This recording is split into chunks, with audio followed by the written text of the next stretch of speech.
Dissecting the 80s is returning to the Philly Podcast Festival. 7 p.m. Saturday, June 23rd at Tattooed Moms on South Street, celebrating the 30th anniversary of Who Framed Roger Rabbit. We're super thrilled to be returning to the Philly Podcast Festival for the third year in a row. It's a super fun festival. There's I think almost 60 shows recording live episodes. Go to phillypodfest.com and check that out. Come see us on South Street at Tattooed Moms, June 23rd, 7 p.m. I wanted to let you know about a very cool podcast app for Android users. It's called Podcast Republic. Go to the Google Play Store and download the Podcast Republic app that lets you get all your favorite podcasts directly onto your Android devices. You search for the podcast you want to listen to, and you make them your favorites, so you have them all just a click away. So make sure you set Dissecting the 80s as a favorite so you don't miss any episodes. Once again, that is the Podcast Republic app, a new friend of the show. Thank you guys very much. Welcome to Dissecting the 80s. I am Trip Lano, one half of the Mega Podcasting Powers, and with me, as always, is my tag team partner, a man who knows that if you're going to pull off a grift, it's helpful if you're as charming as Michael Caine or Steve Martin. The Macho Mandrew. Andrew Lano. And yeah, I mean, it would help. But I feel like you and I would be in the, 2018 Melissa McCarthy style reboot of this movie. Where it's Jonah Hill is the fumbling idiot. And he, knocks over a platter of shrimp. You know what I mean? Well, I've got news for you. The reason why we're doing this movie is because the 2018 reboot is happening. It's a gender-swapped version with Anne Hathaway and Rebel Wilson. At the time we're recording this, I'm going to peel back the curtain here. It is May 29th. The movie is scheduled to be out in 32 days. I haven't seen a single advertisement. Nope, not a trailer, not an advertisement. So this is going to be one of the fun things we do on this show where we build our schedule around the movie releases for a reason, and then it doesn't come out, and we're just well, I guess we're putting it out. Like Overboard just a month ago, where we were hey, there's a new Overboard movie. We should put out an episode when it comes out, and then they move the movie. At least Overboard was only a couple weeks, right? Yeah, I have no idea what's going on with this. It's called The Hustle. 2018. No trailer, no evidence. It's way too late for there not to be a trailer after this, so it's almost assuredly getting moved, or it must be abysmal and they're trying to hide it, which I guess is another option. Yeah. I don't know. To me, I don't want to spoil, so we'll get there. We'll discuss when we get there. Yeah. You're hearing this episode at the end of June, regardless of whether that movie comes out or not, so I'm sorry if it didn't tie into a thing that was actually coming, but we tried our best, and Hollywood screwed us, as it so often does. Misshapen Gold Star, you tired. In any case, we watched the 1988 movie Dirty Rotten Scoundrels, so you know what that means. We gotta go back. We gotta go dissect the 80s. It's your long con. Something's gotta be done about your long con. When the mega powers explode. I'm talking about the 80s. Oh, yeah. Great Scott. Cream of the crop. Oh, yeah. Mega power, yeah. When this baby hits 88 miles per hour, you're gonna see some serious shit. So unlike our previous movie, The Karate Kid, I don't think we need to do a full-on disclaimer before this one, although this is another movie turning 30 this year that some people probably have beloved memories for. So I guess we should just apologize in front of all of our episodes, but I felt particularly spicy before the last episode. You were particularly spicy. And I will say, I did not love this movie like I hoped I would. I was very bummed. Yeah, so getting into it, Frank Oz directing. And I love Frank Oz. We two of his movies inside 2 months for us. We had The Muppets Take Manhattan was him as well. Yeah. So this movie starts with my cocaine. doing a con at a party. He's swindling this woman out of her pearls. And we'll get into this later. This movie is an hour and 50 minutes, which is well over the comedy threshold to me. Too damn long. It's too damn long. Your comedy should never be over an hour 45 to me. And honestly, the closer you get to 90, the better. Just from a pacing standpoint. Real tight 90, please. This is basically two mini movies. Mm-hmm. And so the first movie is about 45, 50 minutes long, and the second movie is about an hour. The first movie, we start off the Pearl Con, this fancy party, and Michael Caine is duping this woman out of her pearls.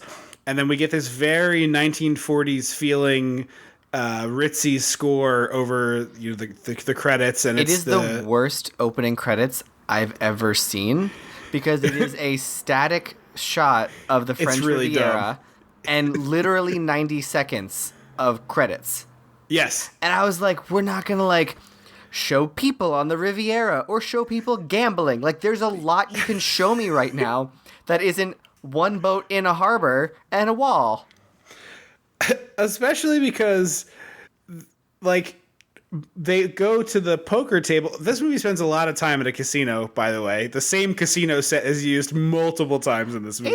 I don't know if I'd call it a casino so much as it is a large room with a poker table, like a roulette wheel. Yeah, like yeah. It feel like it needed more hustle. Like it needed to feel like a casino as opposed to this hotel has one roulette wheel.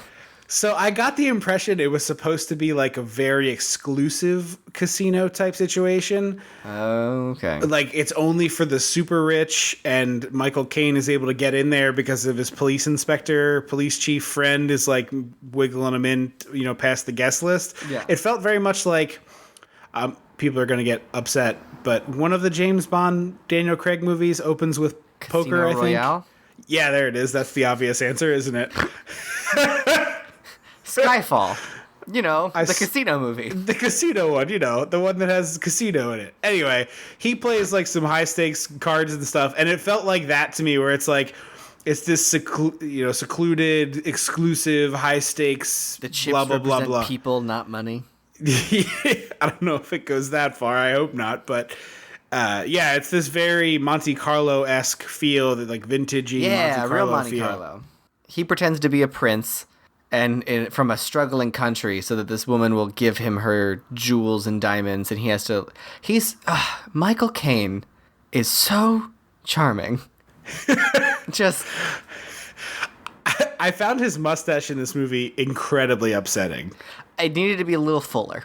As someone who's rocking a mustache, yes, it needs to be a fuller mustache. Yes, it was like he started growing it, and they were like, well, whatever, it's time to film the movie. And it's like, get a little mascara up in that thing or something. It looks like someone took an eyeliner pencil and just drew lines on his upper lip. Yes. And they were like, that's good.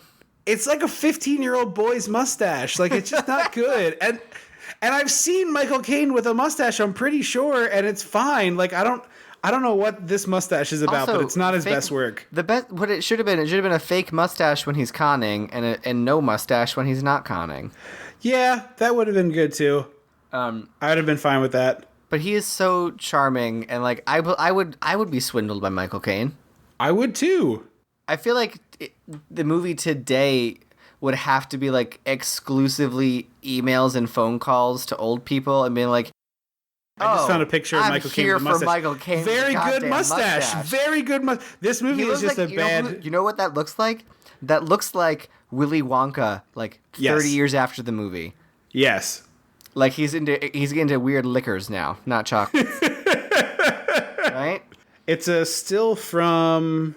Of course, it doesn't say the movie. No, he's. I don't know what it's from. Harry and Walter Go to New York. That is such a British title. Harry and Walter go to New York. Yes. Anyway, but I feel like you were saying. I'm sorry. Conning today feels very different. Like I'm like they're walking up to strange women and being strangers and being like, "I'm a prince," and they're like, "I'll give you money." I feel like the movie today would just be Anne Hathaway and Rebel Wilson in a room making phone calls to old people, being like, "Hey, it's your grandkid. I know I haven't heard from you in a while, but I'm in some trouble. Can you send me some money?" Yeah, no, that's how those. That's why the movie's not coming out, because that's the whole movie. Yeah, this type of grift in the modern era is like a very low level $10 to $15 grift. It's like the person in the fatigues that comes up to you at the gas station. They're like, "Hey, my car ran out of gas. I need some cash." Like that kind of level, except they're doing it to get like tens and twenties and multiples of thousands of dollars from people. Yeah. So Michael Caine goes to do a drop off that never happens again in the movie. So I don't know why it had to happen, other than we have to meet Steve Martin. What do you mean with the drop off? So he gets the money. He's like, "Well, I guess it's time to go to Zurich," and he goes to Zurich to drop off the money, and then never does that again in the movie. Oh, I thought he was taking the train. No, I guess I don't know what I thought. Because they get on the train, right? He gets on the train, he goes to Zurich, does the drop-off, then goes back on the train, and that's where he meets Steve Martin. Oh, interesting. I guess, well, Zurich is Switzerland, right? So Swiss bank hiding money is probably the answer. But Swiss? I thought Zurich I said it very confidently. You did, and I was like... You said it so confidently that me, 99% sure that Zurich is a town in Germany, was like, oh, maybe I'm wrong. Zurich is the largest city in Switzerland. Oh. Look who's dropping geography knowledge on this podcast. I'm a victim of the American public school system, so... Well, I said it so confidently that I believed it myself, even though I was like, I don't, like, your brain might know that, but I don't think you know that. Like, Yeah. your brain was that. like... I just did one of those, like, a beautiful mindy things where my brain was like, beep, boop, beep, boop, beep, boop, boop. Oh, Zurich's in Switzerland, duh. Yeah. And I It's just like said it. And then out when Joy is like, I'm taking over. It's yeah, in exactly. The one firing synapse left in my brain that functions for geography is like, I still got one! And he hits the override button and it was like, Zurich's from Switzerland. I'm like, where did that come from? That was me just Tell then. them Zurich is from Switzerland. But so like yeah, it's this movie to me is okay off the bat. I'm just gonna say it. My biggest problem with this movie is the pacing. It's very, very slow when it's not. So I'm super bored when I'm not super engaged, and it's not a good like. There's no in between, and so the elements where I'm like, oh, this is kind of cool, are followed by like way too long like dragging scenes and like montages that don't need. It's just I don't know. To me, it felt like it could have used about a half an hour to 20 minutes to a half an hour trimmed off this movie. Meaning and all from the beginning, I feel like the first 45 minutes is so fluffed out to me. I honestly also thought the last 10 minutes could have been cut. Like they get the note from the jackal and like roll credits. Yeah, no, we'll talk about that at the end. Save that because there's all sorts of. I have a theory. Okay, and I felt like Steve Martin looks too old for this role. Yes. Because There's a moment like about 10 minutes ahead from where we're talking about right now where they call him a much younger man or a young man, and I'm like, okay, stop. Like, take aside from the fact that Steve Martin has had gray hair since he was 20 and has never looked like a young man in his life because he has a head of fully gray hair. Take that aside. He's 43 in this movie. And Michael Caine's what, like 60? 55. Oh, I'm sorry, Michael Caine. My apologies to the Caine estate. I don't care who you are. There is no, unless your family is exclusively made of people that live to be 120, you're not young at 43. No. You are firmly middle-aged. There's nothing wrong with that. Like, but 43 is not young by any standard. Like, at any standard. To me, it needed to be a, like, Swayze. Like, someone in their 30s, still kind of hot, like, so you believe that's... To me, that was clearly should have been Freddy's angle, was always like, hey, look at my abs. Like, I would have put, like... Freddy? Oh, like, wait. To me, I thought Freddy should have been, like, a young, hot guy. Okay, for some reason when you said Freddy, my brain like instantly went to Freddy Krueger, and I was like, "That's not right. What is he talking about?" I want a young, hot Freddy Krueger. I was like, "I want a sexy Freddy Krueger," and I was like, "That sentence has never been uttered in English I want Channing before. Tatum to play Freddy Krueger in a reboot. But it's like I want to take his shirt off, and it's like Channing Tatum body, but Freddy Krueger head. Ew. Yeah, like to me, in this era, I would have picked Patrick Swayze, but in today's era, I would say like a Channing Tatum, someone with charm and sex appeal. And I deeply apologize, Steve Martin. You're a funny, charming, talented man. Sex appeal is not something in your wheelhouse. From me, I totally agree with you. He's not. I don't think anyone ever saw Steve Martin as a sex symbol. I think he's attractive enough to pull off a con man role, and he's certainly charming all day long, which is what you would want out of a con man. But it's weird, like, it's also not, like, the hair and makeup on Michael Caine also makes him look older and less attractive. Like, you mentioned, like, thinking he was 60. He doesn't look good in this movie. And we've watched, like, Jaws 4 is what, 87, 86? Yeah. Like, it's not significantly different from this. And in that, he's, like, young and vibrant and handsome. Like, And I was like, I want to get by Michael Caine in Jaws 4. Jesus. Hashtag sorry mom. That's gonna be our new hashtag on the podcast. But like, goddamn. I also just called him young in a movie where he was clearly in his 50s, but he's like a youthful looking person in that movie. And in this, He's he young looks and very exciting and vibrant. Yeah, he doesn't look well in this movie because of that. So it's definitely kind of an odd. Jesus, I'm still laughing over what you said. It's definitely like just an odd. A whole thing's weird. Issues.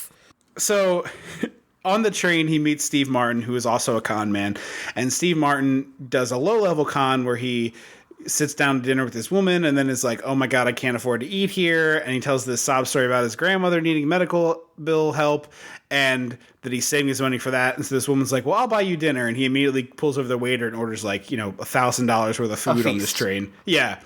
Including a chocolate milk with his dinner, like a true psycho.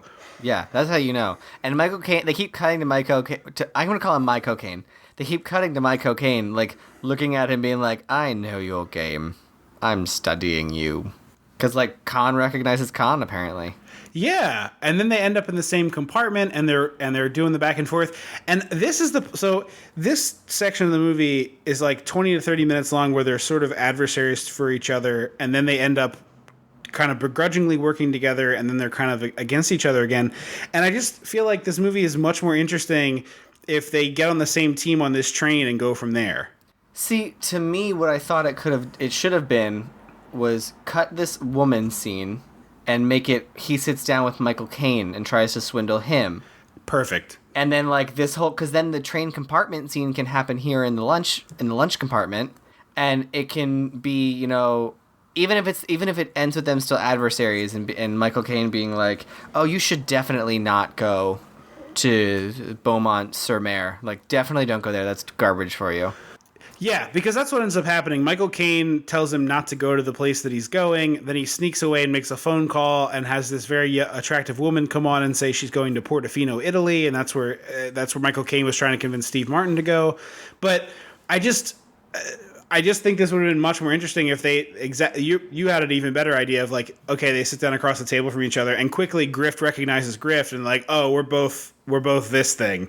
So like join forces, and then like, yeah, I'm here for this specific mission of trying to con XYZ person out of their money, and then the two of them like working together to accomplish that is much more interesting to me than what it becomes, which is this like weird mishmashy, they're working together and then against each other and together and against each other, and the two of them have great chemistry. And so even if it's just like, oh, we can't figure out which one of these things we want them to do, like either one is fine.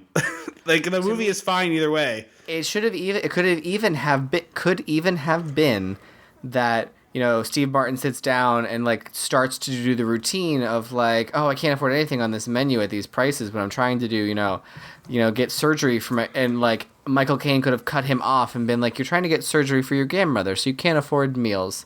And so you're like me to purchase your meal for you. Is that right? Yeah, like, exactly. Just like take the wind out of his sails and be like, I'm better at this than you young punk. Yeah. Quote marks young. Yeah, I was going to say, you man 10 years my junior. Now, to be fair, if Michael Caine had called him young to his face, I would have been fine with it. My beef was that another character saw Steve Martin pull up in a car and was like, well, she's with that young man over there. Like, hold on. Time out, movie. And then Steve Martin also referred to himself as the younger, hotter man. But see, that's accurate. Like, that's not an inaccurate statement. It's ridiculous. But he meant it in a way that's like, I'm the young thing in town. I'm like, you're not the young thing in town. No, certainly not. You are certainly a young thing. Ger than Michael Caine. Yeah. So Steve Martin opts to stay on the train with the beautiful woman. Michael Caine goes home and he meets up with his fixer, who's the chief of police in the town, and he's like just feeding him all these marks. He's like, all right, there's this woman and here's her story. I love the chief of police of this, like the actual chief of police of this town. Because I assumed that was a con too, and then no, he's just a legitimate police chief. And I was like, what happened? Like, what goes on in this town? And yeah, if this is your relationship with the police chief, why don't you get Martin? I'm Martin Short. That would have been interesting. Well, that's because they're in that show together on Netflix right now. Oh, are they? Yeah, Steve Martin and Martin Short. Oh, I like that. Like, why can't you get him, like, kicked out of town and banned for life if you're essentially in bed with the police commissioner? Well, he does do that, and then later decides he doesn't want to fight him anymore. And that's why I'm saying, like, my problem with this movie is the alliance shifts way too much, where it's like they're together and apart and together and apart. It's like, just pick one and do that for the movie. We don't need the flippy floppy. Yeah. And so Michael Caine is like, I won't have this young idiot whippersnapper ruining my cons. So they bust Steve Martin for lying about his grandmother's operation to this rich woman. And then they're like, when they put him in jail, Michael Caine's like, I mean, I can talk to someone, but how about we just get you the hell out of Dodge and, like, you never come back? Like, it's not safe for you here, dude. So they put him on a plane, and he happens to be on a plane with the woman who thinks Michael Caine is a prince that she gave her jewels to. So the jig is back up on Michael Caine. It's a lot of dun-duns. Right, and then you also neglected to mention the part where Steve Martin is shirtless. I hate Speedo, it. And like, I got no room to talk about anybody's physique, right? Like, I am not a person who is a person other people really find themselves struggling to see shirtless and desperately needing that in their lives. I get where I stand on the spectrum. So stones being cast from the person who has nowhere to stow them. But why is this in the movie? And why? It's not even like he has a good physique, and I like chest hair. That's cool with me. It's just the idea of Steve Martin in a bathing suit just really weirds me out, and I don't know why. But it's not that entirely. It's also that he's like puffing out his chest and doing a thing, and he has like 80s action hero body. Like, in the modern era, we've talked about this before. Like, every superhero is shredded, like clearly using some sort of supplements. 0% I don't care. Body fat. I'm fine with it. But I'll lodge my. There's no way those guys aren't taking some sort of drugs to look that way. If it means Chris Evans' ass looks like that, sign me up. Well, that's fine, although probably not great for their long-term health prospects. But if you go back to, like, Harrison Ford, like, he looked like an in-shape dude, and that's what Steve Martin looks like here. He's in good shape. Like, he's not slovenly or gross-looking. I just, like, he's just very pasty, and, like, he didn't tan before doing this at all, so he just looks like a dude from Omaha. And, like, nothing wrong with being from Omaha, but I'm just, like, projecting what an Omaha Board of Tourism is going to come after us so hard. I'm just saying, like he's a random ass dude with a regular boring office job who goes to the beach and doesn't have any tan yet. That's like fine, but he's supposed to be like Mr. Sexy in this shot in the movie, so it just countercuts everything. Yeah, I don't know why it is in my brain that Steve Martin in a bathing suit makes my body go. Rrr. But yeah, if you're gonna do Steve Martin in a bathing suit, he needs to have like zinc oxide on his nose and like the tanning shield thing. Like, he needs to be ridiculous. He needs to be he needs to have a farmer's tan already, right? Or it needs to be a 1910s bathing suit that's like bathing dressing, and it's a one piece and it's striped. Yes, no, that would be like perfect.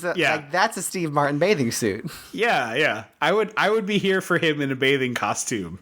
Yeah, I think that would be fun. Bathing costume. So we cut back to Michael Caine at the Riviera estate that he owns. Oh, by the way, he must be very good at this con man thing if he's able to cut all these people in for a percentage, even before Steve Martin, and own this palatial estate. Well, yeah, he's clearly been doing it for a while. And I wrote the note that this movie feels like it's taking silliness too seriously. And I agree with that. That's sort of my complaint about the whole thing. It never feels like a light... Like, if you were like, oh, this movie is Steve Martin and Michael Caine as dueling con artists, I'm like, okay, that's a really cool idea and that sounds funny. But this movie, I don't know what it is. It just is... It's not nearly wacky enough. Yeah, and then they try and be wacky like twice, and it doesn't feel earned, but it also feels like what I want the whole movie to be like. So it's a weird middle ground. Because Steve Martin's ideal usage to me is wacky stuff. Yeah. Father of the Bride. the jerk. I mean, his whole career is based around being pretty Little physical Shop. in his comedy. Yeah, and it's not that he's not also a talented, like he delivers lines well. He has great timing. I don't need to be the one to tell you that Steve Martin is funny, but this takes away an important thing with me because there's a bunch of stuff that should be slapsticky and isn't. So like later on when he's conning in the wheelchair, like there should be some funny wheelchair hijinks related to this character, and there aren't really, and it's weird. Yeah, exactly. And it feels, I don't know, it feels like they never quite dipped all the way into the comedy that I wanted. And that's why this movie is disappointing to me. Yeah. So they do this makeover montage where they're teaching Steve Martin how to be, Mr. Hip and cool. And there's two things I want to pull out from it, and obviously you can pull out whatever you'd like as well. But the one is they teach him how to do his hair, and Michael Caine gets a palm full of hair gel in each hand, and it's like into Steve Martin's hair, and it is so gross looking. Well, Michael Caine says before the montage that, like, I'm going to beat his ass so bad he's going to want to leave the Riviera. So, and, like, I was like, oh, so it's going to be a montage of, like, ridiculous things. And then there was one ridiculous thing in the montage, and it was the hair gel. Right, and everything else is just they teach him how to be suave and sophisticated. Wear a suit, how to walk, how to talk. And I will say, that scene where Michael Caine leans against that pole, no one other than maybe Sean Connery in like 1965 has looked so freaking cool just leaning on a stupid column. Maybe, I mean, a column specifically. I was going to say, I think that the most sexy leaner would be James Dean. Yeah, all right, that's also fair. But it's not a column. But yeah, there's something like he looks so like he is cool. Like Michael Caine is 100 years old and just cooler than I will ever be in my life. All I could think watching this was like, man, he should have played James Bond 15 years before this movie. Like at Right? least. Like, yeah. Fuck off, Lazen. I want Michael Caine. I think they offered it to him and he turned it down. From what, if I recall correctly, I think that's the story. But man, he would have been good. He would have been so good. He really would have. It's this. Well, didn't Liam Neeson turn down? I've heard that as well. Because his wife was like, I don't know that I can be married to James Bond. That seems like something I've heard before. I've heard that anecdote. I feel like, and But not I can't known remember what people it was attributed to. Liam Neeson feels right. But yeah, like Liam Neeson always feels right. I don't know if it exists, but there should be a GIF of him doing this lean because it's so perfect. He puts all the weight on the one foot and slowly swings the other foot behind and then reaches his hand into his pocket. And he's even putting his hand in his jacket pocket, which generally looks ridiculous and still looks dope as hell. I can't get over this lean. I have so many notes. Michael Caine is the shit. So then they his test is to like walk around up to this floral arrangement and pour a glass of champagne. And he does it, I guess, and they're like, applauded. You've learned. Yeah, the montage doesn't make any sense at all to me because it's literally set up by, oh, we're going to get this guy. And the end of it is, you've done it. You're a successful con man like me. Yeah, the movie is weird. It just is a little too weird. And I also don't understand why they make him practice being suave, sophisticated con man, because right after this, it's revealed what his role is going to be, and Michael Caine has a series of women stop by the house who he's been running a long con on, and then they're at the point where it's like, oh, let's go get married, and he's like, great, I just need you to meet my brother, and Steve Martin plays like a severely disabled person who is like real mentally great treatment of people with a mental disability. Right. He's basically playing like a full-sized child and like banging pots and pans together, and he's like aggressively hugging people and tackling them and just Thinks like he's a really monkey, I think. Yeah, it's really not good. We also get a great glimpse of 80s Red Scare where a woman whispers the word communists. Yes, I did like that. Before what was his fake name? Roquefort? No, that's a cheese. But it is something like that, yes. We'll just say Roquefort because I can't remember. And he's like, "Oh, we have to go into the grounds." And they walk through Jurassic Park to get to where Steve Martin's living on the on the like palatial estate. Yeah, this place is ridiculous.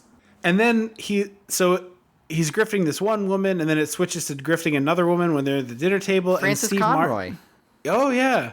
And Steve Martin has a fork with a cork at the end of it so he can't stab himself. And it's like, do they not have spoons in France? Like, He has a trident and an eye patch, and I was like, hang on. I'm going to need some explanation yeah. for Steve Martin holding a trident and an eye patch. Right. But the fork is too pointy. Yes, exactly. So then there's another scare montage where they're in the car together and Michael Caine is driving the car and Steve Martin has like a plastic wheel on the other side and it's just like making noises and stuff. It's just really not great. And I get the bit and it's like, it's fine for what they're attempting to do to scare these women off, but it's just like, oh, kind of a gross way you went about it though, huh? I feel like it should have been like, he thinks he's a monkey and just Steve Martin act like a monkey. Because that feels less, I don't know, that feels less problematic than like he has the mental state of a 3-year-old. Yeah, or just like he thinks he's Napoleon. Oh, I like that too. Or whatever, and then Steve Martin gets to have like a bunch of stuff to do. Each one should have been a different thing that he's like, oh, he thinks he's blah, blah, blah. Exactly. He thinks He's De Niro. And he's just like, it's a waste of Steve Martin to be like, you're playing someone who's had a lobotomy, basically. yeah. That leads into another immediately after montage, which is Michael Caine explaining how you should spend your money, which is you buy wine that you won't drink, you buy art that you donate, and an enormous garden that is like just the preposterousest size for a person's garden to be. It's where we find out that Michael Caine is basically the dude version of Dolly Parton in Best Little Whorehouse. Like, he only does good things with his money. Yeah, no, he certainly seems to be a con man with a heart of gold, even though... Well, we later learn that all of his cons or his marks, that's the word, all of his marks are like carefully vetted, so it's like, oh, they're terrible people who are rich and corrupt. Right. So now it becomes time for the challenge. Michael Caine pays everybody and doesn't pay Steve Martin, and he's like, what the hell? I was such a big part of this. All right, you know what? Let's challenge it. This is a duel now. It's a con off. Like, you do your best con, I'll do my best con. We'll see who wins. This woman, and I went, it's taken 45 minutes to get to the main plot of the movie. That's exactly my problem. Like, it's so long to get to the freaking point. And these two are so talented and clearly work well together. And you waste 45 minutes of my time getting to the part where we get to see them trying to outdo one another, which is the part where it's good. We also completely forgot the plot point that is major in the end and mentioned once in the beginning of there is a con man known as the Jackal, and Michael Caine assumes that it's Steve Martin. Yeah, I'll be honest with you. A single time, and Okay. never again till the end. Because they do the big reveal. They're like, oh my God, the Jackal. And I was like, I genuinely don't know what they're talking about. And I watched this movie, like, not doing other things. I was watching the movie and taking notes, and I missed it. So Yeah. I don't know how that was a thing, but I just totally missed this piece. Yeah, it's just it needed to be like the movie didn't pay attention enough to the important things that it wanted to make important. Right. And I don't need you to, like, bash me over the head with it, but they each should have had a moment where they thought the other was the Jackal. Now we're making this movie better. They should have met on the train. It should have been that. It should have called out the grift. Oh, the other one thinks the other one is the Jackal. Yeah. Okay, cool. God, that would have been so much better. And it could have been as simple as Michael Caine makes a phone call or has a quick chat with the policeman who's like, hey, I think this is it. I think it's the Jackal. I get to go head to head with the Jackal. I'm so excited about this. And Steve Martin, like, could have even just been muttering them to himself while he's packing his suitcase. Like, oh, Jackal think he's better than me? I'll show the Jackal. Exactly. And it's like, boom, boom, boom. We set this up. Like, why are you making this more difficult? Why are you being so difficult? So I'm actually curious. I've never seen it, but this is a remake of a movie from 1964. And I wonder if that one does a better job explaining that stuff and, like, getting to the heart of it faster. I don't know that the 1964 original has the same pseudo female empowerment ending, so No, I mean, certainly not. I just more meant the two of these dudes playing off each other could have been done much better. I agree. So they're at the casino, and Michael Caine is there next to the woman. They spot a woman, and they just make her the mark for the competition. Right. Also, this is definitely the same casino that they shot in earlier. Like, Yeah. they don't even make an attempt to hide it. So the whole going to train Zurich thing is very weird. No, because Zurich is in the casino was always in the Riviera. I know that, but then, like, Steve Martin was in Zurich for no reason? Yep. Yeah. It didn't need to happen. It should have been at the Yeah. cafe in the Riviera. You should have Right. paid everyone out and been like, I'm going to go treat myself to lunch. And then at lunch, recognize Steve Martin as a con artist. God, we need to write these movies better. So Michael Caine wins a lot of money very quickly at roulette because he hits 2 numbers in a row, which I think is close to mathematically impossible, but pretty Hey. good for the movie. It's a new chance every time. No, I know that, but I'm saying the odds of picking the correct number twice in a row is statistically, it's 35 to 1 against, so it's like, I think that would be 35 times 35 if I remember my basic probability Yeah. and statistics. That's a big number. It is. But the best is his trick at the casino is to place the same bets as the pretty women he's trying to con, so that they have cute moments of like, oh, I guess, are you betting too? Oh, it's kind of giggle giggle. But this woman keeps Which I winning. actually like as a move. Like, I think it's pretty great. Real smart and like I have to imagine that's in some kind of garbage monster pickup artist handbook. Oh, I'm certain that that's something that Mystery has taught all the stupid idiots he's duped. Then tell her she's fat. I believe that the internet is telling me that is 1,444 to 1, by the way, back-to-back roulette numbers. So not as impossible as I thought. But it's still highly unlikely. Extremely, yes. So while he's there trying to do his like eye flirt with Janet Colgate, the soap queen of America, Steve Martin wheels himself in full Navy regalia. Where'd he get it? No one knows. No one asks. Where'd he And get also- a wheelchair? Also, no one knows. No one asked. We've seen that Steve Martin's entire life fits into a very small-sized duffel bag, so it is not as if he had... It's like a gym bag. Yeah, he's got that thing from that A Series of Unfortunate Events show where they have just like a giant costume closet at their disposal. Yes, he does. He's got the big trunk. And he's like, could you place a bet for me, young miss? And like flirts with her. And when he loses, he like wheels away dejectedly. And Michael Caine clearly is like scooting over to be like, this asshole. And before he can, she like cashes out. She like grabs all her chips and runs after him. And Michael Caine's like, son of a bitch. There is one little moment of the nice physical comedy I would expect from Steve Martin. When he's trying to wheel up the table, he keeps running over people's feet, and everyone is like, whoa, whoa. It's good. Like, it's exactly the little Because you stupid can't kind see of... Steve Martin. You just see the people jumping. Yes. And then when he leaves, he runs over a bunch of feet again, too, and it's like a nice callback to that joke. It's just one of the few glimmers of it. So they go off, Janet Colgate and Steve Martin. And Steve Martin reveals that his wife cheated on him with the host of a dance show in America. So he's emotional. It's a very ridiculous story. I was like, yeah, I guess it's a pre-internet era, so you can't just Google, like, that time the host, like, that time Ryan Seacrest fucked one of the American Idol contestants' wives. Like, Well, to be fair, that might not be public knowledge. Like, Ryan Seacrest could presumably have many relationships with many people that we don't know about. I guess, but, like, you can't, like, Google, like, oh, that episode where this happened. Yes, although I don't think... No, but, like, I don't the episode... think the tragic...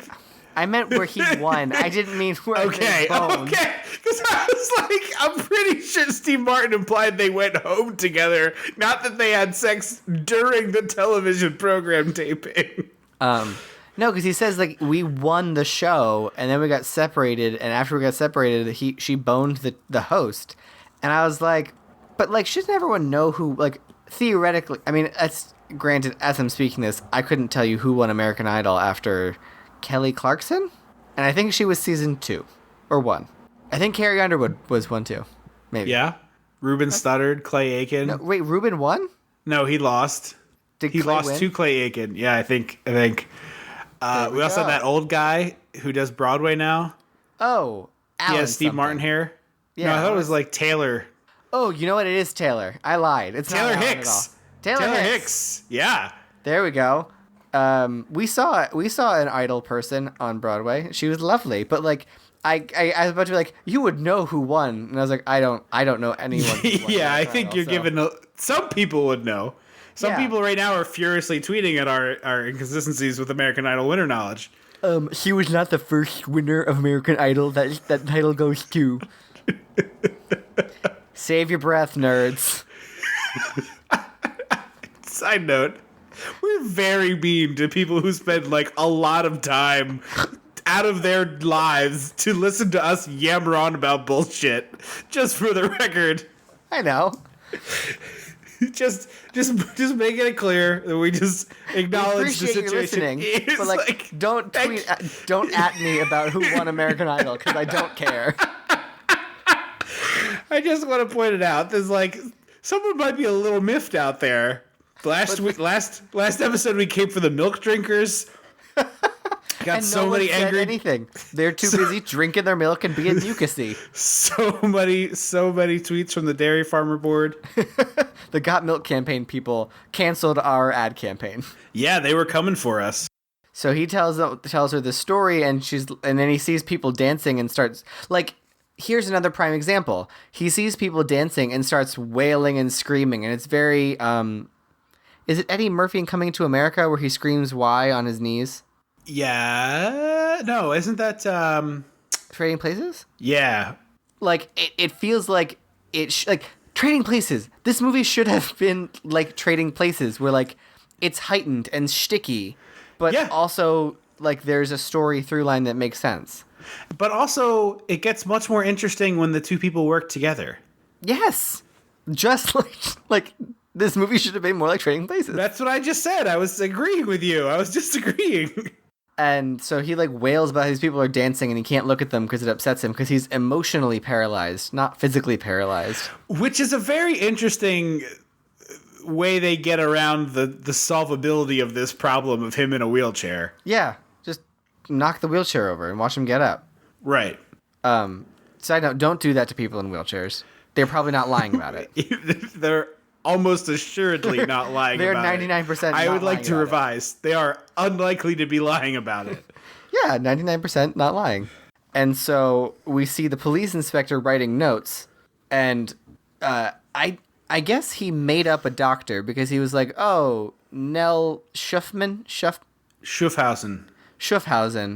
is the only one who can help me, and his fee is too expensive. So she goes to write a letter to him, and Michael Caine is so goddamn suave that he knows that this is happening because of the police inspector, and so he's like, hey, bellhop, when you see this pretty lady, I want you to shout this name so you have a telegram for me. And she meets who she thinks is the doctor she just wrote a letter to, and it's like, you have to come see my friend. And I think Michael Caine is perfect at like saying no enough times that it doesn't feel like he wanted this all along. Right. Like every time he's like, no, I couldn't possibly do that. You have to understand. And then people keep begging, and it's like, let him do it twice and then give him what they want. No, it's excellent. We also, I just wrote tiny little thing to point out because it is very good. The point where Michael Caine wins the 2 roulette pulls in a row, which is like very ridiculous. He makes eye contact with the police inspector, and they both have this like little shruggy face of like, I don't know, roll with it, which I really like. It's one of the best moments that police inspector character gets in the whole movie, where he's like, I don't know, you just want a boatload of cash. Maybe send a little my way.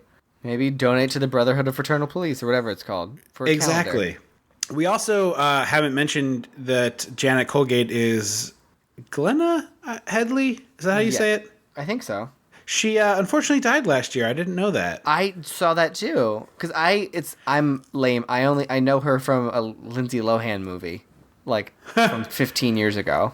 I actually really liked her in the Hulu series Future Man. Like the series is just okay. Wait, she's in Future Man? Yeah, she's the Josh Hutcherson's mom, and her husband in the show is our pal Ed Begley Jr. Careful what we say. He will come back again. His lawyers will not let up. I actually really like Ed Begley on that show. I think he's wonderful in it. Like it's perfect Ed Begley Jr. I'm not even saying the 80s. Think Ed Begley Jr. is a very competent actor and a very handsome gentleman.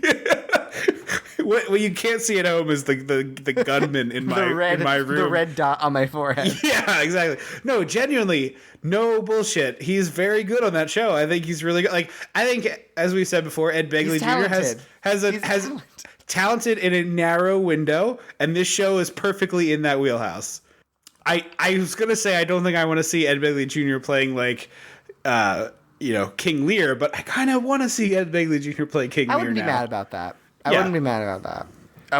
Should he play Romeo? No. Unless it's a very, very different interpretation of that movie. Actually, no.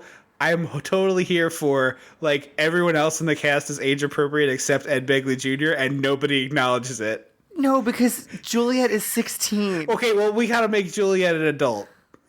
Because, like, Juliet's 13. Juliet's fucking 13 in that play. But I won't forget that. I want Ed Begley Jr. playing a 13-year-old boy with absolutely no commentary on the fact that he's clearly, like, 80 or 70 or whatever. I'm here for the joke of that. Yeah. Like, the punchline, I'm here for it. I don't need to see it, actually. Like, can you imagine if... Yes. Romeo, wherefore art thou, Romeo? And then Ed Begley Jr. Bagels, wherefore art thou, bagels? Yeah, I'm here for that. I would like to see hashtag Ed Begley Jr. for Romeo. Well, apparently, a friend of mine that I work with in theater told me about Lobster Hamlet. And he's never been able to find a video of it. But it's a production of Hamlet where it's an actual live lobster on a skateboard that they wheel out, and everyone else plays the scene honestly as though he is speaking. And, like, do they do the lines via voiceover or something? No, there's no lines. All of Hamlet's lines aren't spoken. They just react as though this lobster is talking. I would be very, very much here for Lobster Hamlet. I want to see it so bad. That sounds very funny. I don't know why we just decided to talk about Shakespeare for 20 minutes in the middle of this episode. I like Shakespeare. There's a Shakespeare group with the Maryland Renaissance Festival who does all of it as wrestling matches, and I think that's brilliant. Here for this. Yeah, I think it's really, really brilliant. Are there like 3 matches going at the same? Are there 5 matches going at the same time in Midsummer? And it's just like these are the 4 mortals. These are these people. These are these people. I think they avoid Midsummer Night's Dream. I would guess, but I only saw about 10 minutes. So it was like I didn't know it was a thing when we went to the Renaissance Fair, and then I caught like the last 10 minutes of her performance and not the whole thing. So I only saw George. That is Mercutio's music. Yeah, exactly. It writes itself. I'm super down for that. Yeah, I would be. I would totally go just to see that. So, anyway, back to this movie. Yes, we're very sorry for the Shakespearean interlude. I'm not. I never apologize. So Janet Colgate comes up and is like, Steve Martin, you'll never guess what I found. It's the doctor. And he's like, oh no. And Michael Caine's like, oh yes. And he's like, I want to test him and see if he's worthy to be a patient. And he takes a metal flower that I didn't know were like a thing. Yeah. Out of a vase and starts caning Steve Martin's legs. This is one of the most genuinely funny parts of the whole movie. And it's because Michael Caine and Steve Martin really know how to milk this. Although there's one part of it that I was left myself scratching my head for. And no shame for Mr. Caine. He was 55 when they made this movie. But at one point he like gets a running start to hit him. And he does not look like he's moving very quickly. And the camera does nothing to hide it. And it was like Charles Bronson all over again. It's like, why is this taking the movie? Like, you could have started with his back and then cut to the follow through of the hit and it would have been fine. And instead we get these like plodding old man steps. Like he's trying to Sophia hustle. Petrillo. Yeah. Like, what are you doing? Like he's trying to make the early bird special, you know? He's like running for the door and it's like, it's $4.59. I thought he was like, oh, I'm going to test his reflexes and ruin his whole scam. Yeah. Like, oh, it's okay. I'm tap, tap, tap, tap, tap. Oh, I hit you in the reflex knee or whatever we call that. But no, instead he just like canes. I almost said canes Michael Caine. He canes Steve Martin, and it's again paced in a way that suggests something like 50 Shades of Grey, but acted in a way that suggests like John Candy. It's very disjointed. I found. It is, and like the real key of the whole scene is at the end where he just like keeps hitting Steve Martin while he's talking to the Mrs. Colgate, Janet Colgate. He's like full on crying, and she turns to him and is like, "Oh look, he's crying tears of joy," and it's Steve Martin looking like death with tears rolling down his face, and it's like, this is the That's jokes funny. I wanted. This is who I thought I was getting in this movie. Yeah. So I also really love this scene. Goes right to, they're like, all right, we're going to take you to my palatial estate and we're going to look over. I'm going to take him with me for examination and for treatment and stuff. And Janet Colgate is like, okay, great. So they go down to the car together, and Michael Caine gets in the front seat. And instead of giving the person who she believes is crippled the front seat, they throw him in the back seat like he's a bag of yams, and his legs are like sticking out of the car. It's so good. It's like, wait, isn't she supposed to be this like kind, sweet soul? What is happening right now? Or are they teasing? And then the woman who marries cousin It in the Addams Family movies appears. Is that really who that is? Yeah, that's what I know. Oh, yeah, it totally was that actress. She's yeah, from you're other absolutely things, right. 100%. Yeah. I just couldn't name one of them. She's a pretty well-known character actress. She's I feel like she's in a prolific. lot of kid stuff. She's been in a couple things we've done, I'm sure. Yeah, I think so. I can't look her up because I don't have internet right now. But she comes out and she's like, "Your Highness," and she bows to to Michael Caine, and he's like, "Oh, you here, meet these people," and she is like, "Why aren't you off defending your country from the freedom fighters or whatever?" And he's like, "Oh, don't worry, I will. You run along now." And I was like, "Oh, because he's claiming to be a therapist, he's just gonna say everyone's one of his patients, and they're all crazy," and that's exactly what he does. Yeah, it's really, really a solid little thing he ends up doing there. The actress's name is Dana Ivey, by the way. The Color Purple, The Addams Family, as you just said. The Help, apparently, very recently. Oh. Well, apparently The Help came out in 2011, so I need to reevaluate my life. Check out the 80s, because I think she was in something we did. Okay, I will keep doing that while we continue talking here. So they bring him inside. Michael Caine is like, "Oh, hey, butler, take him to the guest house. Hey, Janet Colgate, let's look at my beautiful palatial estate." And they're walking all around. They're going upstairs, and Steve Martin's like, "I would like to go upstairs." And Michael Caine's like, "Well, there's stairs, so Get up and walk, you lazy turd. And I forgot that he said he was emotionally crippled. I did too. Because I was like, oh, right, the therapist. Got it.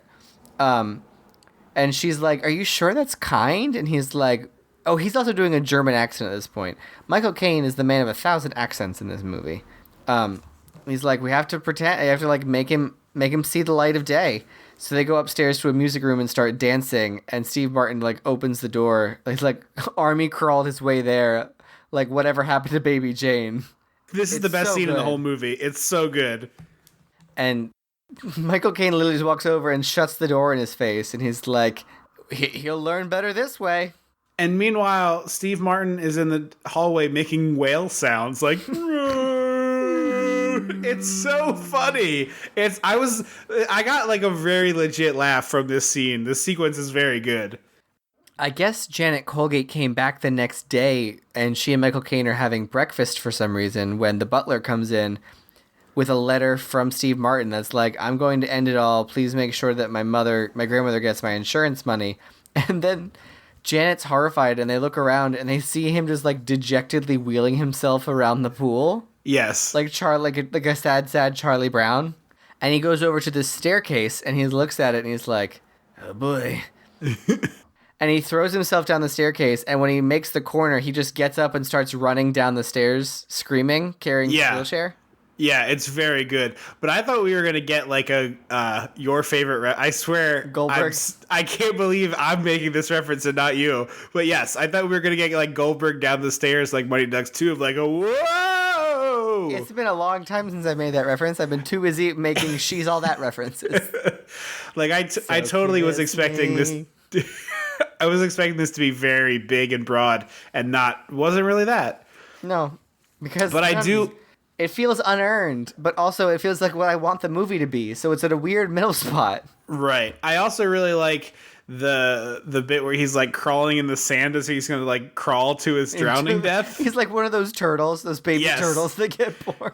Yes, and she stands in his way, and he's like, "Move! I can't crawl around you. The sand is too hot." And it's just like this, there's little flashes of what this movie should be throughout it, but it's not like all the way there. It's not consistent.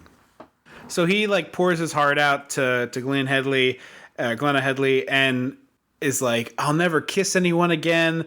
Woe is me? What am I gonna do?" And he's laying on his back, and the camera shot is like up his nose. It's the least flattering angle. It's very weird. It's so like no one looks good from this angle at all, but it's like almost up his nostril. It is. And then Michael Caine shows up and he's like, "You know what? I can't take on this patient if you're going to enable him, Janet Colgate." And she's like, "I'm so sorry. I won't do it again. Please keep him as a patient." And he's like, "Fine, but we need a doing stuff montage." It's time for having some fun time. So they play tennis and they hit Steve Martin with a tennis ball and they go dancing. I also love the part where they're riding horses and Steve Martin is wheeling himself along the horse trail. Also a really good moment. They had like tied him to the back of one of the horses. Yes, that would have been a good moment too. Like Michael Caine would be like, "It's fine. It's a good idea." So then they're at a bar and Michael Caine is dancing with her and is like, "Well, why don't you get up out of the chair and dance, you worthless cripple?" And behind Steve Martin are these two guys in Navy uniforms. And I'm like, oh, this is about to get really fun because these two guys are not happy about what they're seeing. And so I thought it was going to get gay for a second because of Navy and the whole, like, the village people. Right on. So I was like, oh no, is this going to get gay? And I'm going to, like, this movie is just going to go from, like, mediocre to bad for me. Thankfully it doesn't, but instead they're just like, "Nobody messes with our people. What do you want us to do to him? You want to put him on a plane?" And then Steve Martin's like, "Absolutely I do." So they make plans to kidnap Michael Caine. So they drive home at the end of the night, and this is when Michael Caine finds out that Janet Colgate, the title Soap Queen of America, is a pageant title, and she only has like $1,000. Yeah. So she's been like trying to raise the money, the $50,000 for the contest that I don't know that we specified earlier. And he's like, he feels bad because he's like, I'm Robin Hood. I steal from the rich and give to the me. Right. It's the $50,000 is to pay for Steve Martin's treatment. Yes, but it was also the bet that they made. Whoever could get $50,000 out of her first. Yeah. So they drive home, and it turns into a sex bet instead because I hate everything. You know, and it's weird too because Michael Caine's character won't participate. Yeah, so I don't know, how is this a bet? Like, well, he says you try and bet her, and I'm going to try and stop you. Yeah, basically. He's like, "I don't think you can do it, so I'll take the bet, but I'm not going to try to have sex with this woman," which is like, it was weird. Like it felt like a scene from reshoots. Yes, it really did. Where like the bet probably went one way and then people were like, "That's pretty disgusting." I'm giving audiences in the 80s a lot of credit here, perhaps. But like, hey, probably. Like, hey, women are not objects to be vied upon. Yeah, I'm sure the 80s thought that real hard. But it's weird. Like, it's not the tone you would expect for this movie. No, it comes completely out of left field. You know what it was? I bet it was this other very logical thought I'm having, is equally logical with the one that I just said, which is a studio executive was like, no, Michael Caine is too much older than the female co-star for that to be realistic, so we can't have that. Yeah, 100%. That's Hollywood always has those thoughts. But yeah, no, I agree with you. It's really super gross. They're like, okay, instead of trying to take her money, we'll just try to have sex with her, and we'll bet on that. It sucks. It should have just been like whoever she wants to spend more time with at the end of the trip. Like, it should have been like, oh, who can spend the most time with her? And like they have like a stopwatch. Yeah, that would also be funny. I'll even give you, we're tricking her into falling in love with us, which makes them terrible, horrible people. But hey, by the way, the title of this movie is Dirty Rotten Scoundrels. I don't know if you know that. So like, it would be fine if it was like, the nebulous, like, oh, whoever she decides to stay with at the end of this Whoever trip she is the gives winner. true love's kiss. Yes, exactly. And there's a rose petal suddenly. It's a whole thing. The rose But no, petal and an octopus witch. It's very Yeah. weird. A magic lamp falls down. But I just feel like it's less like overtly disgusting if it's like I'm trying to win her affection versus like I'm explicitly going to have sex with her. It's gross. Right, So I agree. they get to the house and there is a van full of Navy men, which like sounds like a Friday night to me. And thank you, that was a good joke. They're like, you gotta go see the captain in the back of the van, and Michael Caine isn't instantly like, no, you're on my property, get out. Right. So he goes to the back and they pull him in and they drive away. And so Steve Martin goes back to see Janet Colgate. And he's like, I think I can walk because of you. And he like gets up out of the chair miraculously. And she loses her goddamn mind over this. Yes. And then he's like, go stand next to the bed. You know what it is? This movie didn't have like a comedy soundtrack. Like there was no like It doesn't. The score is not comedy to me. Yeah, no, And that's that really really annoys me. Yeah, hitting the nail on the head there. It didn't hit me till I wrote talking about the scene when he's like, "Go stand by the bed," and she stands in the doorway. He's like, "No, further back in the bedroom," and she takes like 2 steps, and he's like, "No, all the way next to the bed." And I was like, it's disgusting because I know what you're trying to accomplish, but like this should have comedic tone to it. Yes, agreed. So he runs in the room and he hugs her and kisses her, and they fall in the bed, and he's like, "It's your love that did it." And all of a sudden, my cocaine goes, "Oh, love." And I was like, wait a minute, what? Him in the corner as a Bond villain here is amazing. That's what I want to see Michael Caine as a Bond villain now. Old Michael Caine could still be the Bond villain. That's what I mean. Michael Caine and Steve Martin leave the room, and there's a party of Navy sailors, which again, sounds like my Friday night. But they're like, it sounds like they're angry with Steve Martin for lying They are. about... So, but then they like are all drunk and having fun and like dancing, and I was like, what am I supposed to think is about to happen here? Oh, no, I explicitly thought this was like, Michael Caine was like, because Michael Caine reveals he was a sailor, or is a sailor, reserve sailor, whatever the title is. My impression was Michael Caine was like, oh, no, this dude tricked you. He actually can walk, and he's also impersonating a naval officer. Come back to my house, we'll throw a party, and then I'll give him to you. No, at the hotel. Okay, whatever. Come to the hotel, have a party on my dime, and I'll give this guy to you. But like, it didn't seem menacing enough. Oh, I thought those dudes were going to beat the piss out of Steve Martin. They like come out all big shoulders and angry faces. To me, but I don't know. It was sort of like, oh, this guy, oh, he can walk. Hey. And I was like, I know you might be drunk, but like, I need to see more anger. Well, it's all for naught anyway, because it gets flipped on its head, and the joke becomes Steve Martin like smiled his way through it and got him over to his side. Yeah. So Michael Caine puts Janet Colgate on a plane and sends her away. And I was like, there's 20 minutes left of the movie. What is happening? Yeah. So this movie has as many false endings as Lord of the Rings. and by the Dark way, Knight Rises. yeah, because like Or this is Dark the Knight. first. This is the first false ending. Steve Martin runs up to her old room because he doesn't believe that she left. Like, Right. Don't get it. sure. Yeah. And then he hears her voice, and she's like, I just couldn't stay away.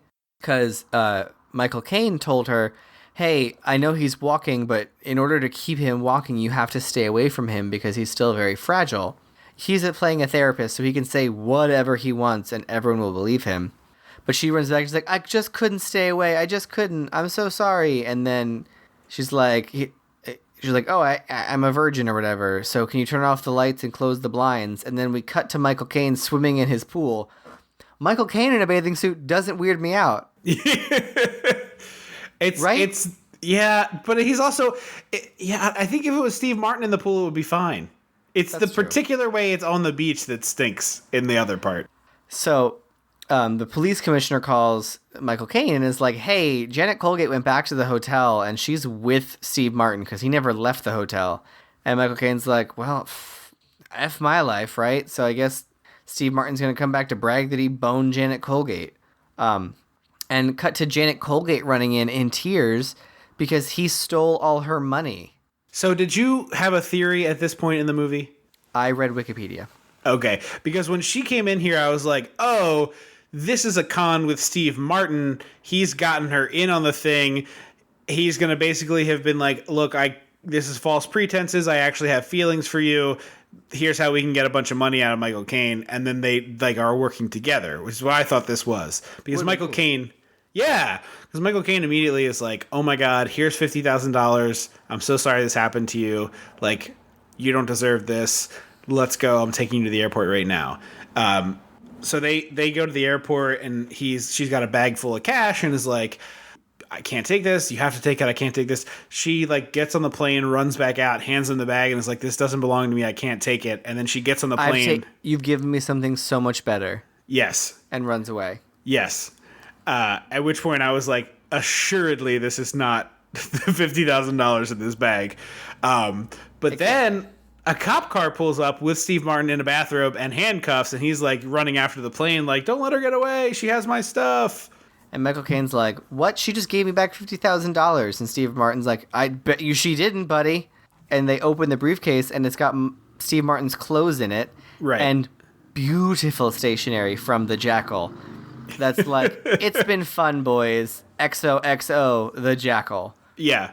Oh, by the way, I stole $50,000 from you. No, it's P.S. I'm keeping the $50,000. Is that bad? Yeah. And I was like, fuck yeah, roll credits. This movie is about how women are stronger than you. Yeah. Or, I mean, yes, no quibble with that, but even just like, it's the logical ending of the movie. So here's my theory. In test screenings, people saw this and were like, wait, they lose at the end? To a girl? Yeah. That is my absolute feeling on. I have no proof of this. I did no research, but I have like, it feels like this extra bit came after.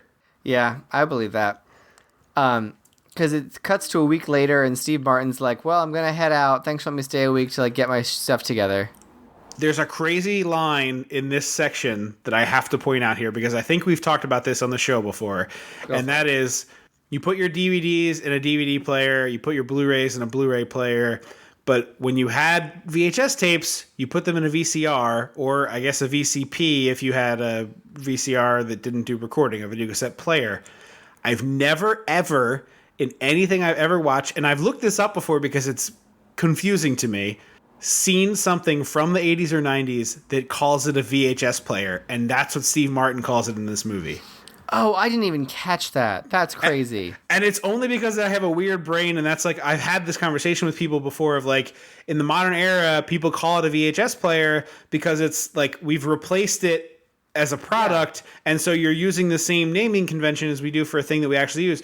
But Steve Martin is like, I broke your VHS player, I'm going to mail you a check for it, and the guy's like, you're a con man, no you're not. But I was like, oh my God, VHS player, it's in this movie. It is. But then a big old boat full of people show up at Michael Caine's house, and Janet Colgate is looking fabulous, is leading the way, talking like the nanny. Yes. And being like, this man wanted to buy some real estate in Australia, and I knew we had to go to Australia's #1 son. The man she introduces is Pete from the Muppets Take Manhattan. Peoples is Peoples. I didn't even notice that. It's. I wonder if he and Frank Oz just like hit it off or something. Oh, I bet. And she's like, well, you gonna say something or what? And Michael Caine, within 2 seconds, goes into an Australian accent and like is all on board for this con. Yep. But like, she doesn't need these yahoos. So I mean, you're not wrong, but I actually felt differently. I thought like the three of them are like, all right, let's get our con on, and they like link arms and they go together. I feel like that's a much more interesting movie than the one we just watched. Like if it's the three of them, the three of them pulling a con on these people is way more interesting to me than something else. Yeah. Or even if it was the three of them trying to con each other, not realizing all the others are con people. Yeah, and you get into like a French farce with it. I think that could be really fun. Yeah. Like, to me, that's more fun of like, oh, I found my mark. I'm going to be sexy to this man. And like, they're like, I don't know. To me, that seems better. I agree. I think that would also be entertaining, but I think I would really enjoy a movie where it's like there's a boat full of people they're trying to separate from their money, and it's the three of them on this palatial estate. Like, I think it's a much more entertaining movie than Dirty Rotten Scoundrels is. I agree, but also I don't think she needs them. Especially not Steve Martin. Like, Steve Martin's objectively not good at being a con man. He never gets good at being a con man. He's definitely not to the level of either of the two of them. He's like the low level guy. Yeah. Yeah. No, I'm totally with you. I didn't. I think you had more strong dislike of this. I mean, I guess would you recommend it is what we're getting into here now. I think you disliked this in a more strong way than I did. Yeah, I don't hate it. To me, it felt like it never quite dipped all the way into the comedy that I wanted, and it never quite delivered on the shtick in a way that felt earned. So it just kind of it fell in the weird middle, and it's plotting at times, and when you're either super engaged or super detached from this movie. Yeah, I agree. It's one that badly needs to lose 20 minutes, and I don't know if that's just because it's 2018, 30 years later, and that just movie pacing is different now. But this was a really draggy hour and 50 minutes to me today, watching it today. It really was. Yeah. And it stinks because there's really, like, I think there's a really bang up 98-minute movie in this hour and 50-minute movie. I think there's a real, I don't think it's like, oh, you have to add some stuff and change some things. Certainly you could do all that. But I think if you just took this movie and took 20 minutes out of it, you'd have a better movie. I agree. It's more engaging. It just has a lot of... Yeah, exactly. There's just too much meh, and not enough of the stuff that works really well is when Michael Caine and Steve Martin are going head-to-head, and then later when Glenna Headley and the two of them are going head-to-head. Like, all that stuff is great, and there's just too much other crap. Like, honestly, the police commissioner thing kind of goes nowhere. Like, he's in this movie a lot, and there's no... It's not like the movie ends... Like, another interesting ending to this movie is, like, I'm the Vulture, and also, by the way, I called the French equivalent of the FBI on the corrupt police guy that helps you out, and you're all going down. Like, that also is interesting. Why couldn't that be it? Of, like, Steve... Like, they pull up, and then the sirens pull up, and they're like, oh, no, we're already here. And they're like, no, actually, we're the FBI, and we have gotten word that all of you are going to jail. Is also, like, fine to me as an ending. I'm here for that. So yeah, I don't hate this, but I certainly think there's better ways to watch. Room for improvement. Genuinely, I think if you're looking for like 80s Michael Caine, you might be better off with Jaws 4 because it's hilariously ridiculous. Like, Jaws 4 is great for that. Hoagie Carmichael is at least over the top insane. His name is Hoagie Carmichael. Like, yes, come on. Exactly. And you guys all know how much I don't remember character names for shit, and I can tell you that his name is Hoagie Carmichael in that movie, which says something, I think. So yeah, kind of a middle of the road one on this one, unfortunately, but some glimpses of greatness. If you can find the scene of Steve Martin learning how to lean on a pole and watch Michael Caine lean on a pole, I highly recommend that 10 seconds of your life. I agree. This is on Hulu and Prime, at least now. I don't know if it's going to continue to be there in June when this goes out, probably, but I'm not sure. But you should be able to check it there if you're looking to see it. Thank you so much for listening to the show. We really appreciate it. Once again, welcome to all the new listeners. We've gotten a big influx. Welcome. Yeah, we're so glad to have you here. If you want to get a little more involved with the show, we have a Facebook page. It's facebook.com/dissectingthe80s. We have a Twitter. It's @dissectthE80s. No ING there. You can email us at dissectingthe80s@gmail.com. Got a fun email from a listener in Australia recently, which was really cool. Thanks for chiming in. We love to hear from people. A lot of reaction to the Muppets episode. People wanting to come and talk to us about, their feelings about the Muppets. So that happened a little bit. Yeah, some people chimed in on Facebook with their suggestions for the first thing to show somebody. Some votes for Muppet Christmas Carol. Another person brought up another Muppet Christmas thing, which could be a future Christmas episode down the road, which is a TV special where it's the Fraggles, the Muppets, and Sesame Street all in one thing, which I've seen before and is pretty fun. So potential Christmas episode maybe in the future. Trying to spread out the Muppet love since there's only so much of it we're able to do on the show. I have a friend who's very into Fraggles in a very big way. And I didn't know that until it was the same situation as I've talked about with Mom asking who plays Agent 99 and Get Smart, and me not knowing she was talking to me ignored her. when my friend was like, "Oh my God, look at that name of a Fraggle," and I was like, "The what?" And we're in a GameStop, and he was like, "It's so and so, the Fraggle," and I was like, "Oh, the red Fraggle?" And he was like, "Yeah, so and so," and I was like, "You aggressively know too much about the Fraggles." I feel like I watched some Fraggles, He was like, but "What? You're not up on your Fraggles knowledge? I have no Fraggles knowledge. I feel like I watched some of them, but I got nothing. Don't they die in the end or something?" No idea. That seems dark for a children's program, but I agree, but anyway, so that's please get a hold of us if you'd like to. We always love hearing from listeners out there. We really appreciate people chiming in. You can also give us a call at 856-DISSECT if you want to leave us a message. This is our 99th episode, ladies and gentlemen. it's crazy. 99 episodes. So I really, like, it's sort of hard to fathom that we're still doing this 100 episodes later. Yeah, that's 4 years we've been doing this, and so many more people listen to the show now than when we started doing it. So thank you. Our next thing coming your way, we're going to put 2 things in your feed on the same day. So we'll have our 100th episode for you, which we'll announce here in just a second. And we're also going to announce something really, really huge on that other thing. We're going to do sort of a clip show sort of thing in celebration of 100 episodes. It will probably also serve as our anniversary celebration this year, since it's kind of fart sniffy to do 2 things celebrating yourself like 4 episodes apart. And a sampler platter. Yeah, so we're gonna have a new sampler platter, but we're also gonna have a really, really big announcement about the future of the show, which we hope you will be as excited for as we are. Trying something big here, and we hope that you'll come along for the ride with us for that new big announcement. Just to head it off at the pass, it is not that we're going to be moving to weekly, although we would love to do that. It is not feasible right now, but maybe one day. Just tell you it's not that, so you're not sitting there like, oh my gosh, it's not that. But it's a cool, big, exciting thing for our show, and we're really excited to take a step with y'all. We hope that you'll do it with us. So thank you so much for listening to the show. We will be back on July 2nd with our 100th episode of Dissecting the 80s. 100. 3 digits. Get on your feet.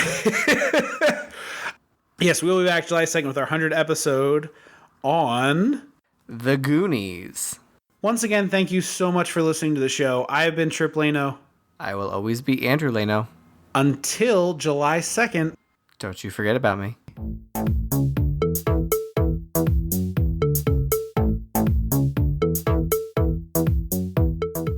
Dissecting the 80s is a Chum Some of This production.